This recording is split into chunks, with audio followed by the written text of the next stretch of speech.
Hello, everyone, and welcome to Divide and Conquer. We're named as such because of our intent. What's our intent? Well, we are a group of sport and performance psychology consultants and contractors here at Fort Polk, Louisiana. And we also fall under the Army Resilience Directorate, which you can find them on Facebook and Twitter at Army Resilience. So each episode, we pose a question or issue related to resilience and or performance enhancement that we as a group will conquer through our individual answers, and you'll find out pretty quickly that our perspectives and stances are often divided. With that said, we hope you enjoy our takes on today's question, which is there a time where too much teamwork or too much team cohesion can result in a bad thing? Before we answer that, though, I'm going to make sure I introduce everybody. So immediately in front of me, I have Coach Jess. Hey.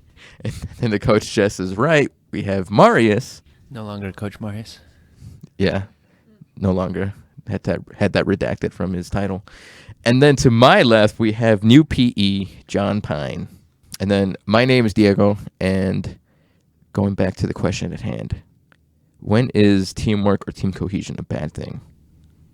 The first thing that comes to my mind is when there's teamwork or cohesion when it's unnecessary, in the sense of someone's been given a task or someone's been given a goal or some sort of challenging, let's call it like an extension or a challenging, kind of like just a breakout goal for them. And instead of figuring out how to do it on their own, which is the intent, is to get them to develop and grow and be pushed, that they rely on others to help them along.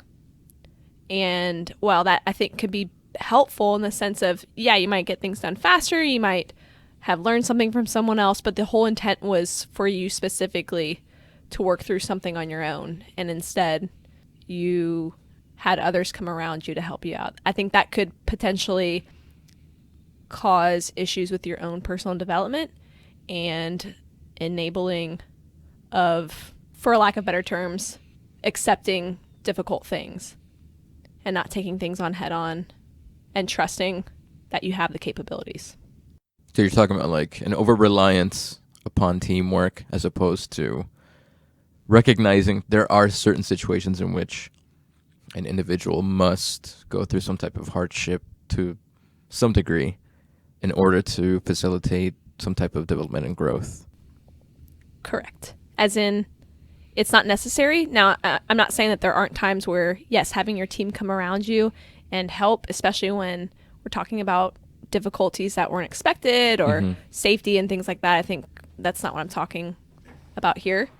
But those things that it's specifically designed for you to get better and to grow and to fail potentially, and you don't want to experience that, so you call on people to brace that failure or take things on so you don't actually fail. Mindset. Super broad. I'm sure there's an example that someone else could talk through. I kind of like the point of reliance on the group. I think that that's an interesting point. Like, if you have too much of reliance on team collaboration, there's kind of too many cooks in the kitchen at that point. And when you have too many people throwing out ideas, maybe there could become a time where there's not enough action being done, or there's no action being done. And I think that can fall on maybe leadership in the group. So maybe the role clarity in the group gets a little clouded or muddied. And when there's too much autonomy, that it doesn't quite lead to the task at hand. It doesn't contribute to the task at hand. I'll pose this to the group. Do you think then that's a good distinction to make between teamwork and team cohesion? Because I could see a difference there, especially in the example that you gave, Jess, where team's very strong in their cohesion, but they recognize that the best thing for their team is for this individual to go through what they need to go through that growth, be challenged, possibly fail, and they'll learn from that. As opposed to if it's that reliance on teamwork and your other teammates, then that instinct would be to just jump in and rescue that person, even though that might not help the team, right? So they're using that concept of teamwork, but they're actually letting the team become weaker. Whereas if they're focused on kind of the team cohesion, they know, hey, we have a good enough rapport, we have a good enough culture, relationships built that we're going to be there to support this person, but they need to go through what they need to go through. So I'm curious how you guys think about that distinction between teamwork and team cohesion. Yeah, I think it's important to not confuse the two, because while there are overlapping elements within both, they're not necessarily the exact same thing. At least to me, that's how I conceptualize both. There's differences. So like with teamwork implies everyone is doing something. Team cohesion is not necessarily that. It could be the team recognizes this is an opportunity for one individual. Let's say that using that broad example that Jess brought in. But like just to make that point, right? So the team recognizes this is an opportunity for that individual to grow, to get better, or to fail and see what they can improve upon.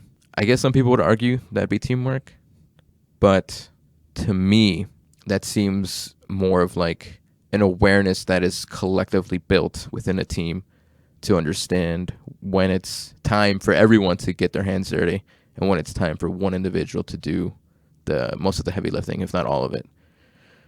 Which I think is what the question is really getting at least to a large extent, as opposed to just saying teamwork and team cohesion. If that makes sense. Maybe I'll take a little turn from Marius's question, but I think it still relates, which would be a potential downfall would be groupthink as well.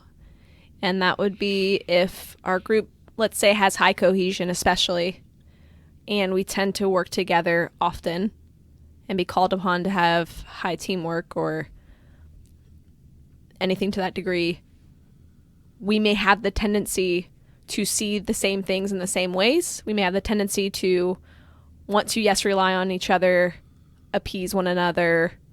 We tend to start see things through the same lens potentially, and I think that could cause a lot of, not necessarily in the short term, a lot of impact, but maybe long term, where you're not always pushing the boundaries, you're not always thinking through different scenarios or different perspectives. You tend to start kind of melding together, and I think that could stall a lot of the progress that your team could make. And I think because it is such a long-term impact, that teams, groups of people that are within the depths of groupthink, so to speak, that are experiencing all those types of mind melding, thinking through the exact same ways, seeing things through the same lens. It's so hard to break out of that in the moment because the immediate effects are not so immediate. It's much more over an extended period of time. And then people are like, oh, wow. Or hopefully they're like, oh, wow. We're thinking exactly the same way. No wonder we can't get anything solved, or there's minimal progress being made. Not as much perspective or anything at that point from the individuals of a group. It's all become one large entity as opposed to getting different ideas from different backgrounds.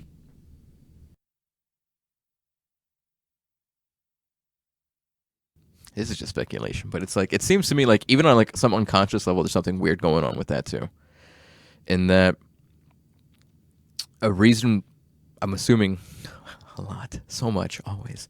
One of the reasons groupthink is such a prevalent, powerful force, I guess you could think about it that way, is also because I think it's some subconscious or not in that group's awareness, there is a weird synchronization of unspoken, implied goals, wants, orientation all being lined up in the same direction. And then, of course, as we know, the more you get stuck in there, the stronger those types of beliefs and orientations become ingrained within the group. And then just that much harder to get out of the groupthink mentality or process, however you want to call it. That makes me think about the fact that there's a benefit to that, right? There's a reason why we do it, and it often can come from a good place, good intentions. Yes. But it's important to, I think you spoke on the awareness and having that perspective of what's the bigger goal, what's the bigger picture, and things like groupthink, things like teamwork are there to make the team stronger, right? Make the team work.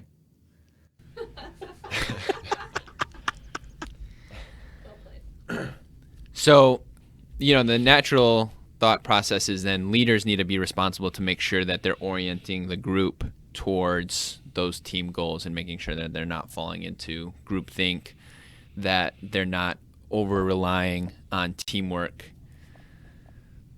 and that they're cognizant of the shadow sides of these positive things, right? Teamwork, most of the time, very positive, a very good thing to have, but it can get in the way. Elements that lead to groupthink can be positive at times, but obviously have a shadow side. But I think just leaving that to the leaders is too much of a cop-out.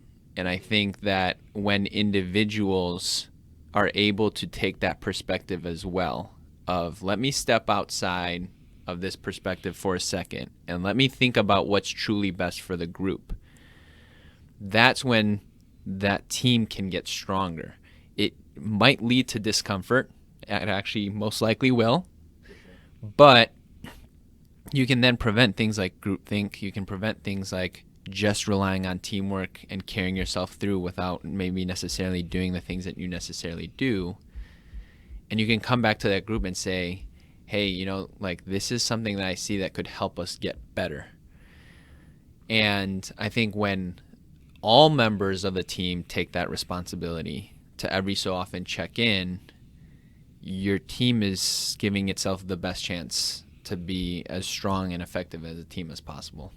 And as you were talking about that, it made me think of to me, I was trying to conceptualize and try to think, how would I explain teamwork to someone, right? We all have this idea of what teamwork is and what it may or may not look like. Because of that, I think it often goes undefined in a way that's everyone has a mutual understanding of what teamwork means. So that way, because there's such a differing idea and definition within everyone's minds, I was thinking, well, some people might not necessarily define teamwork as groups of people who are constantly in interaction with one another. It might be less about getting everyone to get on the same page, which is what we've been talking about so far, and it's more about how do I fit these different puzzle pieces together to make something unique but effective, which I think in practice and in theory can look very different than what we've been talking about thus far. And then people who come from that perspective might view teamwork as something that can never be quote unquote bad, because of the idea of teamwork that they have in their own minds is not necessarily one of everyone doing the exact same thing or on the exact same page. There's a collective goal, but people are doing different things to allow the team to reach that goal using their different strengths and weaknesses and however they pair with whatever task that is needed to be completed. So outside of defining teamwork for themselves, what can we recommend or what ideas can we offer to soldiers in terms of things that they can do to make their team better, things that they can do to make their team more effective, and maybe not over-relying on the previous definition of teamwork? Well, I know one thing that gets commonly spoken, at least in our courses, is a lot of soldiers say leaders need to know their soldiers. And like, yes, what does that mean exactly? So it could be one-off conversations with each individual soldier within the leader's, the scope of their jurisdiction or whatever you want to call it. But I think the reason why Know Your Soldier is constantly said is because more often than not, every soldier is going to be different to a certain extent, and knowing how to interact with them is going to take time. And I think leaders may or may not feel a pressure to know what to do at the very first time something happens, and either good or bad, in terms of interacting with soldiers, which I think is a little unfair, even though there is so much schooling that happens for leaders within the Army. There's still going to be circumstances that maybe need a tactical pause and not necessarily knowing immediately what to do. That is the best decision to take, which the best decision might not even exist. I would say kind of moving away from the teamwork and more the cohesion aspect of it. Team cohesion, you have the two types of it, right? You have the task cohesion and the social cohesion bit. And so I think for soldiers in leadership positions, when they're on their day-to-day grind, they need to be making sure that their group, that their squad is task oriented. It's making sure that they, while they're here on installation or wherever, they're focused on what the task at hand is, and then also doing a job of, outside of that area, getting to know their group socially, somewhere, where that power dynamic between squad mate and leader is not as tangible, maybe not as recognizable, going out and learning about their soldiers as the people they are, rather than just a subordinate role they may play in the squad as well. It's interesting because the United States in general is a very individualistic type of culture. So I think one thing that soldiers would have to start learning how to do well would be getting that collectivist type of lens to see things through. So what I mean by this would be, for example, let's say you have someone who is now a leader, let's say a sergeant, NCO, and when they went through basic or when they had their first squad leader or whomever, they just got, smoked all the time. They were bashed, they were smoked, and that's how they grew up in the Army. Now, to repeat that process would be, I think, more of a individualist thing for that leader now to do the same thing. Because for them, it's like, oh, this is what I went through, and this is what I think is best, rather than turning it outward. Hey, what does my team need? If me smoking this person isn't actually going to help get the task done and socially help us be cohesive, then maybe I need to change my tactics. So it may look good on you, or it may make you feel good, but I don't think that that's necessarily the route that you should take if it means that the team will suffer in the short or long term. So having to change the scope and go very outward rather than inward. So the first question shouldn't be like, how is this going to make me look? Rather like, what does the team need? So if I can ask myself that question first, then I'm less focused on me and I'm less focused on what I want out of the situation. I think that's a good point to make. Orienting instead of what the leader wants or how the leader wants the team to be perceived. Aligning in a more, it's still subjective, but it's outside of the leader's perspective. It's more so, what does the team need? And then from there, or it could lead a bit more organically to trying to understand what are the differences between each of my team members and how can they each contribute towards what the team needs. And that way, I think there's less susceptibility to fall into groupthink and things like that, mind melding. Because you're acknowledging the differences that exist within a team. And granted, I heard this for like the second time, but it's like, I think this saying applies to so many different things, but it's like, if the Army wanted different soldiers, they would have issued you different soldiers. Granted, in reality, people are inherently different from one another. and acknowledging those differences and I guess utilizing them or orienting them into the best way possible in terms of making the team more effective, and however that's defined, it's going to be up to the team and the leader. But instead of trying to force everyone to be the exact same, the emphasis maybe should be on how do we utilize the differences to collectively and individually raise the bar for everyone. I think those are great ideas, and I would just add to that, especially off of Jess's point about shifting perspective as a leader. Instead of like, what do I need my team to look like, what does the team need, my thought process immediately goes to those that are not in a leadership position and maybe aren't making decisions every day. It's also on them to make that team as strong as possible too. So I would encourage that same sort of perspective taking exercise of what do my teammates need? How can I help my teammates be better? And from Jess's very first example, that might not mean jumping in right away and doing it for them, right? Because they're struggling. Maybe it is seeing them struggle, supporting them, not doing it for them so that next time they could do it, right? And so asking yourself that question as well, even if you're not leadership, even if you're at that ground level, asking yourself, how can I help make the team better? What does the team need overall? And acting from that. And I think that's also, I think we mentioned in the previous podcast, of being a better teammate, right? It can take you out of yourself and maybe your individual needs and what you're so focused on, and really puts you in that position to help the team grow and get stronger.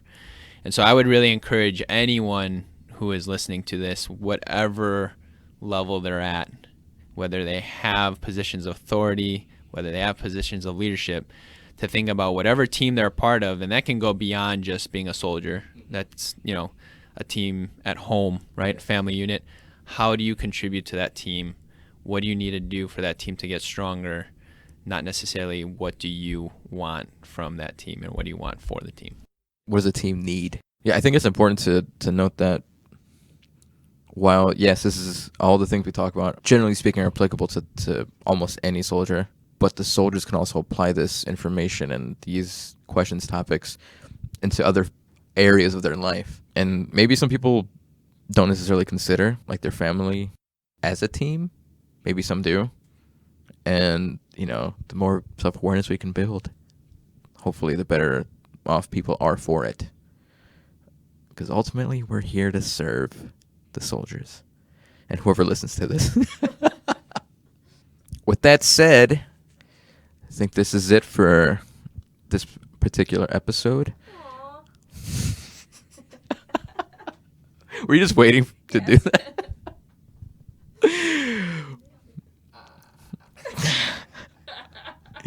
Anyway, we hope you have as good of a time wherever you're at as we do recording these episodes. So hopefully we'll see you sometime soon.